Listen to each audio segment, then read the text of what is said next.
வணக்கம் வாங்க இன்னைக்கு அக்ஷய் வீட்டு சமையல்ல காலைல பிரேக்ஃபாஸ்ட் இல்ல டின்னர் ரெசிபி தாங்க பார்க்க போறோம். எல்லாருக்கும் தெரிஞ்ச இட்லி தான். இட்லி எல்லாருக்கும் தெரியும். அதுல என்னமா காமிக்க போறீங்கன்னு கேக்குறீங்களா? இட்லி வந்து எல்லாரும் நிறைய பேர் நல்லா செய்வாங்க. ஆனா என்ன சில பேர் கமெண்ட்ஸ்ல இட்லி ரேஷியோ சொல்லுங்க அப்படினு கேட்டிருந்தீங்க. அதுவும் குறிப்பா வந்து ரேஷன்ல போடுற அரிசியில இட்லி ரொம்ப சாஃப்ட்டா நல்லா மெதுன்னு பஞ்சு போல இட்லி எப்படி செய்யறதுன்னு பார்க்கலாங்க. அது கூடவே வந்துட்டு ஒரு சூப்பரான ஒரு சைட் டிஷ். அந்த சைட் டிஷ் வந்துட்டு 1 part சைட் டிஷ் தான். அது என்னன்னு பார்த்தீங்கன்னா மஷ்ரூம் கிரேவி தாங்க. Idli mushroom gravy. இந்த சைட் டிஷ் வந்து பார்த்தீங்கன்னா இட்லியோட அப்படியே நல்லா சுட இட்லியோட இந்த சுட இந்த கிரேவி ஊற்றி சாப்பிட்டோம்னா அப்படியே சொல்லும் போதே நாக்கில் எச்சு ஊறுங்க. அவ்வளோ சூப்பராக இருக்கும். அது மட்டும் இல்லாமல் தோசை சப்பாத்தி பூரியோட சாப்பிட்றதுக்கும் நம்ம ஜீரா ரைஸ் தேங்காய் பால் சாதம் இந்த மாதிரி ரைஸோடு சாப்பிட்றது இல்லை வெள்ளை சாதத்தோடு பிசைஞ்சு சாப்பிட்றதுக்கே நல்லாயிருக்கும். இட்லி பாருங்கள் நல்லா சாஃப்டாக இருக்குது. இட்லி நல்லா பந்து போல் சாஃப்டாக அப்படியே இருக்குது. கிரிக்கெட் விளையாடுமானது விளாடுங்க. இப்போ இட்லி வந்து புட்டு காமிக்கிறேன் பாருங்கள். நான் இந்த ரப்பர் பாலா கிரிக்கெட் பாலா அனுதி கேமரா வச்சுட்டு நீங்கள் வந்து போடுங்க இட்லியை. ரப்பர் பந்து அனுதி நல்லா சாஃப்டாக இருக்குது. நான் ஃபஸ்ட்டு உங்களுக்கே கொடுத்துட்றேன். சூப்பராக இருக்குது. உப்பு காரம் கரெக்டாக இருக்குது. காலையில் சிலவங்க வீட்டில் வந்து சிக்கன் மட்டன் கறி விற்று இட்லி பார்த்திங்கன்னா ரொம்ப பிடிக்கும்னு கேட்பாங்க. வெஜிடேரியன் இது அதுக்கு ஒன்றும் ரொம்ப வித்தியாசம் கிடையாது. ஒரே டேஸ்ட்டாக தான் இருக்குது. இப்போ இதில் மாவு அரைக்கும் போதும் சில டிப்ஸு சொல்லியிருக்கேன். அதை மாதிரி இட்லி ஊற்றும் போதும் சில டிப்ஸ்லாம் சொல்லியிருக்கேன். இந்த சில டிப்ஸ்லாம் ஃபாலோ பண்ணும்போது இட்லி ரொம்பவே சாஃப்டாக வருங்க. அதனால் வீடியோவை ஸ்கிப் பண்ணாமல் கடைசி வரைக்கும் பாருங்கள். இதே மாவில் தோசையும் ஊற்றலாங்க. தோசை ரொம்பவே கிறிஸ்பாக சூப்பராக வருங்க. இப்போ கிரேவிக்கு பார்த்திங்கன்னா மஷ்ரூம் பேக்கெட் ஒரு பேக்கெட் எடுத்து வச்சுருக்கேங்க. அப்புறம் இந்த அளவுக்கு சின்ன வெங்காயத்தை தோல் உரித்து கழுவி எடுத்து வச்சு பொடிசாக கட் பண்ணி எடுத்துகிட்டு வந்துடலாம். இந்த சைஸில் 2 தக்காளி பழம் அதையும் கட் பண்ணி எடுத்து வச்சுக்கலாம். இப்போ மஷ்ரூமை வந்து நம்ம ஃபஸ்ட்டு வந்துட்டு இதில் மண் நிறையா இருக்கும். அதனால் நம்ம க்ளீன் பண்ணிக்கலாம். ஃபஸ்ட்டு வெறுமனே கழுவிடலாங்க. மஷ்ரூம் வெஜ்ஜா நான்வெஜ் ஆனந்தி? வெஜ்ஜுன்னு சொல்லிட்டு தான் நாங்களாம் சாப்பிட்றோம். நீங்கள் வந்து திடீர்னு ஒரு கேள்வி கேட்குறீங்க. சிலவங்க நான்வெஜ்ஜுன்னு சொல்கிறாங்க. ஃபஸ்ட்டு தண்ணியில் கழுவிடலாம் வெறுமனே.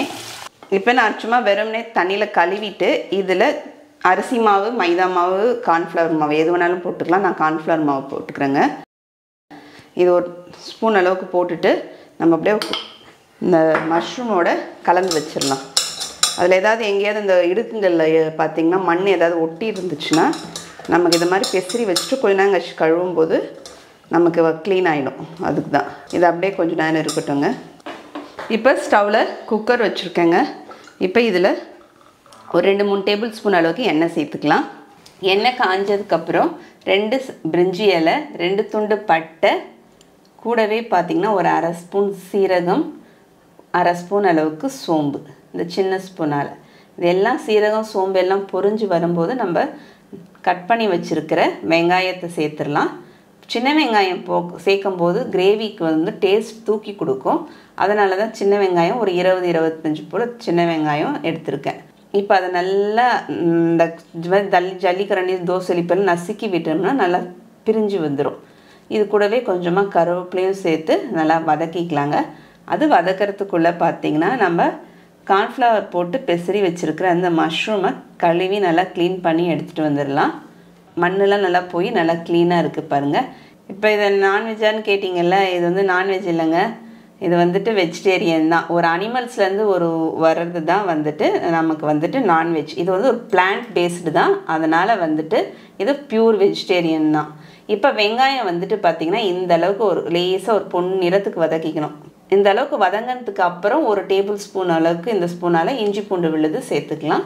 இஞ்சி பூண்டு சேர்த்து ஒரு அப்படியே வதக்கி விட்டுட்டு இது கூடவே நம்ம வந்துட்டு கட் பண்ணி வச்சுருக்கிற தக்காளியும் சேர்த்துடலாங்க. கூடவே இந்த கிரேவிக்கு தேவையான அளவுக்கு உப்பு கல் உப்பு சேர்த்துக்கிறேன். ஏன்னா அப்போ நமக்கு தக்காளியும் நல்லா மசிய வதங்கிடும். அதுக்காக தான் அப்படியே லேசாக லோ ஃப்ளேமில் வச்சு மூடி போட்டோம்னா மசிஞ்சிரும் தக்காளி. அதுக்காக தான் மூடி போட்டு வச்சுருக்கேன்.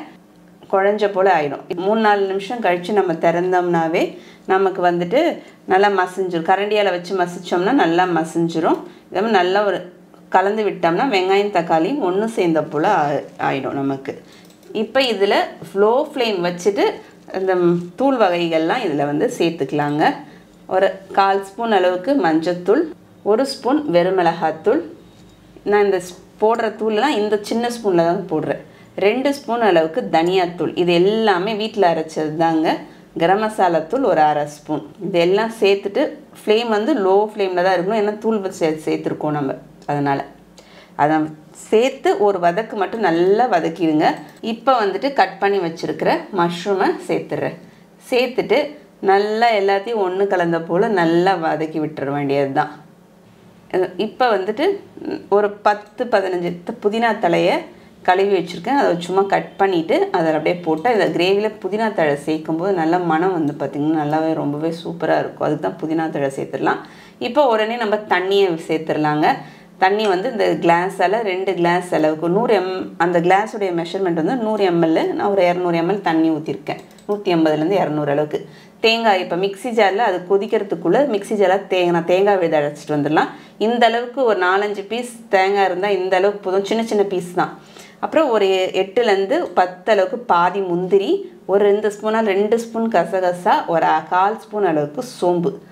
ஏற்கனவே சோம்பு தாளிக்கிறதுக்கு போட்டிருக்கோம். ஃபஸ்ட்டு வெறுமனே நல்லா ஒரு ஓட்டிடுவோம். கசகசாவை நான் ஊரெல்லாம் வைக்கல, அப்படியே ஓட்டிடலாம். இப்போ அதுக்கு கொஞ்சமாக தண்ணி சேர்த்து இந்த மிக்ஸி ஜாரில் சைடில் இருக்கிற அந்த கசகசாவை எடுத்து விட்டோம்னா நல்லா அரைஞ்சிரும். அதை மாதிரி நல்லா மைய விழுத அரைச்சிக்கணும். சப்போஸ் உங்கள் மிக்ஸி அரைப்படாது கசகசானா முன்னாடியே கொஞ்சம் சுட தண்ணியில் ஊற வச்சுருங்க கசகசாவையும் முந்திரியும்.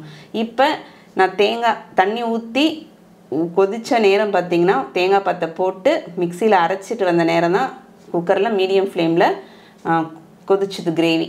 அதுதான் டைம் கொடுத்தேன். இப்போ தேங்காய் விழுதை சேர்த்துட்டு மிக்ஸி ஜாரில் கொஞ்சமாக தண்ணி சேர்த்து மிக்ஸியும் கழுவி அந்த தண்ணியும் அதிலே சேர்த்துட்டாங்க.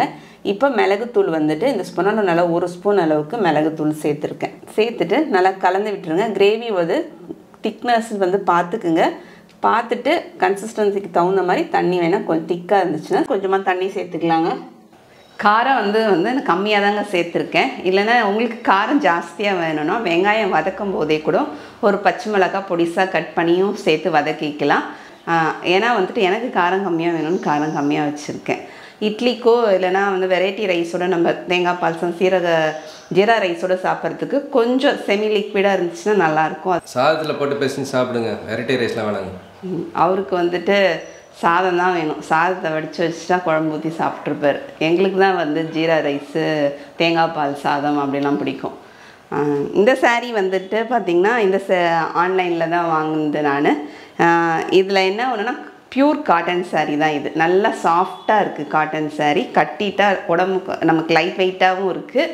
அதை மாதிரி இந்த வெயில் கால சம்மர் டைம்லலாம் இந்த சாரீ நல்லாவே இருக்கும். ரொம்ப சாஃப்டாக இருக்குது. ஏன்னா ஒரு மைனஸ்னால் வந்து இப்போ கொஞ்சம் ஹைட்டாக இருக்காங்கன்னா நமக்கு வந்துட்டு நீட்டு கொஞ்சம் கம்மியாக இருக்குது. அதே மாதிரி வித்தும் வந்து பார்த்திங்கன்னா கொஞ்சம் அகலமும் கம்மியாக தான் இருக்குது. சுத்தளவுன்னு சொல்லுவோம் இல்லைங்களா, அது வந்துட்டு ஃப்ளீட்ஸ் கூட கொஞ்சம் கம்மியாக தான் இருக்குது. அதில் ஒரு இது இருக்குது. இல்லைன்னா வந்துட்டு மற்றபடி இதில் வந்துட்டு ஒன்றும் இது இல்லை. ப்ளவுஸ் பிட்டும் வந்து தனியாக தான் நமக்கு செப்பரேட்டாக தனியாக கொடுத்துருந்தாங்க. பீஸ் தனியாக வந்துருச்சு. இதில் கட் பண்ணவும் இல்லை. பட் நீட்டு வந்து எனக்கு கரெக்டாக தான் இருக்குது. என்னோடய ஹைட்டாலாம் இருக்கிறாங்கன்னா அவங்களுக்கு வந்து கொஞ்சம் இதாக இருக்கும். இப்போ இந்த புடவையோடைய ரேட் வந்து பார்த்திங்கன்னா 505 ரூபாங்க. இப்போ இது வந்து இங்கே வந்துட்டு கிரேவி நல்லா நமக்கு கொதிச்சிட்ருக்கு. இதை மூடிடலாம். ரொம்ப திக்காக இருக்குது. இந்த சாரீ வந்து ஃப்ளிப்கார்ட்டில் வாங்கினாங்க. லிங்க்கு கொடுக்கலான்னு பார்க்கும்போது பார்த்திங்கன்னா யூடியூப்பில் வரல லிங்க்கு. அதனால் கோச்சிக்காதீங்க. இப்போ கிரேவி வந்து ப்ரெஷரும் அடங்கிடுச்சு. நம்ம ஓப்பன் பண்ணி பார்த்துடலாம். இதில் அப்படியே கொத்தமல்லி தழை போட்டுடலாங்க. நான் வந்துட்டு சின்ன அடுப்பில் தாங்க குக்கர் தூக்கி விசிலுக்கு வச்சுட்டேன். அதில் வச்சுட்டு ஒரு விசில் ஒரு மீடியம் ஃப்ளேமில் வச்சுட்டு ஒரு விசில் கொடுத்துட்டேன். அதுக்கப்புறமா வந்துட்டு லோ ஃப்ளேம் ஆக்கிட்டேன். ஏன்னா வந்துட்டு நம்ம விட்டுருக்கிற எண்ணெய் கொஞ்சம் மேலே தெளிஞ்சு வரும் நம்ம சிம்மில் வச்சு விசில் கொடுத்தோம்னா. அதனால் சிம்மில் வச்சுட்டு ஒரு 2 விசில் வந்தோடனே ஆஃப் பண்ணிட்டேன். அது மாதிரி அடியும் பிடிக்காது நமக்கு. இப்போ சூப்பராக மஷ்ரூம் கிரேவி ரெடி ஆகிடுச்சுங்க. இப்போ அடுத்தது போயிட்டு இட்லிக்கு மாவு எப்படி எந்த அளவில் ஊற வச்சு அரைக்கிறதுன்றதையும் பார்த்துட்டு வந்துடலாங்க. இப்போ ஃபஸ்ட்டு இட்லிக்கு ஊற வைக்கிறது வந்து பார்த்திங்கன்னா அரிசி ஊற வச்சிடலாம். இந்த ரேஷன் அரிசி வந்து 2 மாதத்துக்கு முன்னாடி போட்டது. இப்போ 2 மாதமாக வந்து ரேஷனில் அரிசி போடலை. நான் வந்துட்டு பாரம்பரிய அரிசிலாம் கொஞ்சம் யூஸ் பண்ணுறதுனால என்கிட்ட ரேஷன் அரிசி அப்படியே கொஞ்சம் இருக்குது. அதை வச்சு தான் எனக்கு இட்லி செய்ய போகிறேன். இப்போ வந்துட்டு என்ன அளவு எடுக்க போகிறேன்னா, இந்த கிளாஸால் ஒரு 7 கிளாஸ் அளவுக்கு அரிசி போட்டிருக்கேங்க.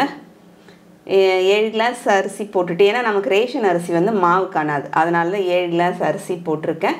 இப்போ வந்து எந்த கிளாஸால் அரிசி அளந்தோமோ அதே கிளாஸால் முழு உருட்டு வெள்ளை உளுந்து சேர்த்துல. இப்போ வர முழு உருட்டு வெள்ளை உளுந்துலாம் மாவு காணுது. இது கடையில் வாங்கின வெள்ளை உளுந்து. இதே நீங்கள் வந்துட்டு தமிழ்நாட்டிலலாம் வெள்ளை உளுந்து ரேஷன்லேயும் போடுறாங்க.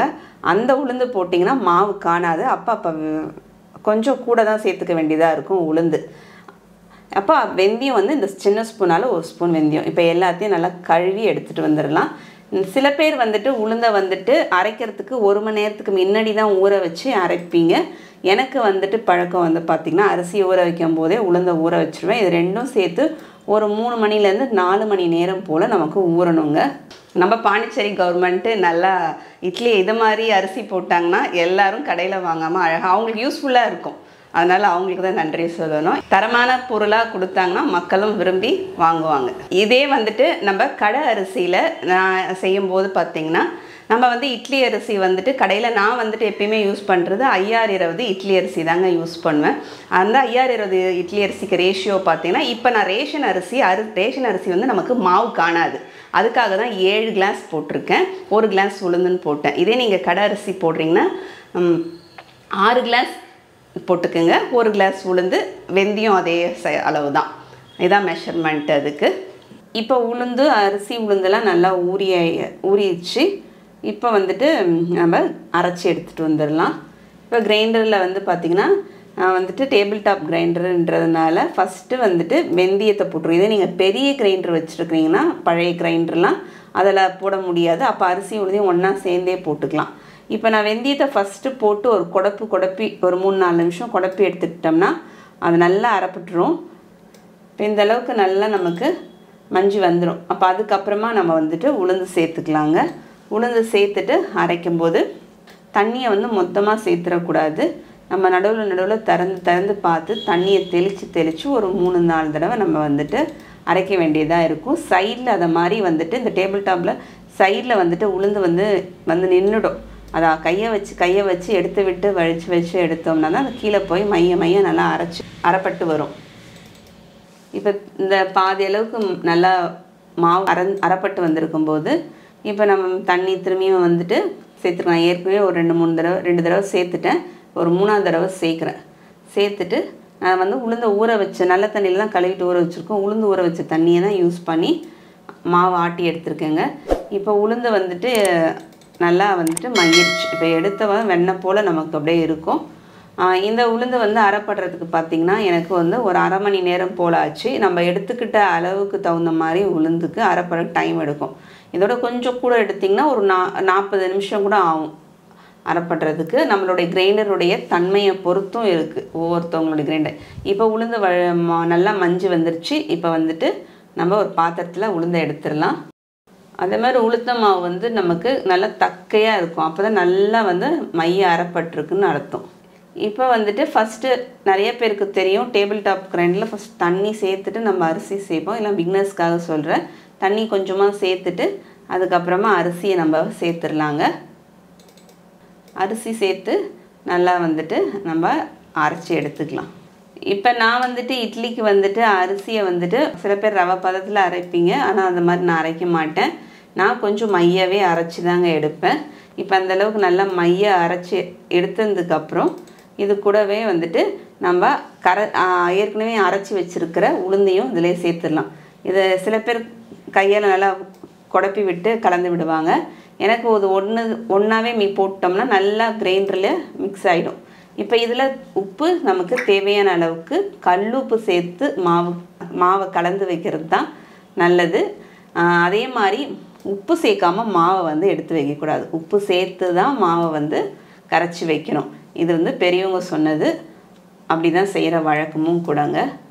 இப்போ நம்ம உப்பு உளுந்து மாவு எல்லாம் போட்டு அரைச்சிட்டோம். இப்போ நான் அந்த குழவியெல்லாம் எடுத்துகிட்டு உங்களுக்கு காமிக்கிறேன். இப்போ சும்மா கையால் வெறுமனே ஒரு குடப்பி விட்டுட்டு அப்படியே இப்போ வந்து கிரைண்டரை சுற்றி க்ளீன் பண்ணிவிட்டு வச்சுட்டேன். இப்போ கிரைண்டர்லேயே நான் அப்படியே வச்சுட்டேன். இப்போ அது ஓவர் நைட் புளிக்கணும். நமக்கு வந்துட்டு ஒரு 8 மணி நேரத்தில் வந்து புளிக்கணும். நம்மளுடைய இருக்கிற தன்மையை வெப்பத்தன்மையை பொறுத்து புளிக்கிறதுக்கு ஒரு 8லேருந்து ஒரு 10 மணி நேரம் போல் ஆகும். ரேஷன் அரிசினாவே கொஞ்சம் சீக்கிரமாக புளிப்பு வந்துடும். அதுவும் வெயில் காலத்தில் புளிப்பு சீக்கிரமாக வரும். குளிர்காலமாக இருந்தால் லேட் ஆகும். அவங்க இருக்கிற இடத்த பொறுத்து. இப்போ எந்த அளவுக்கு மாவு புளிச்சு வந்திருக்குதுன்னு பாருங்கள். இந்த அளவுக்கு நல்லா நமக்கு மாவு புளிச்சு வரணும்.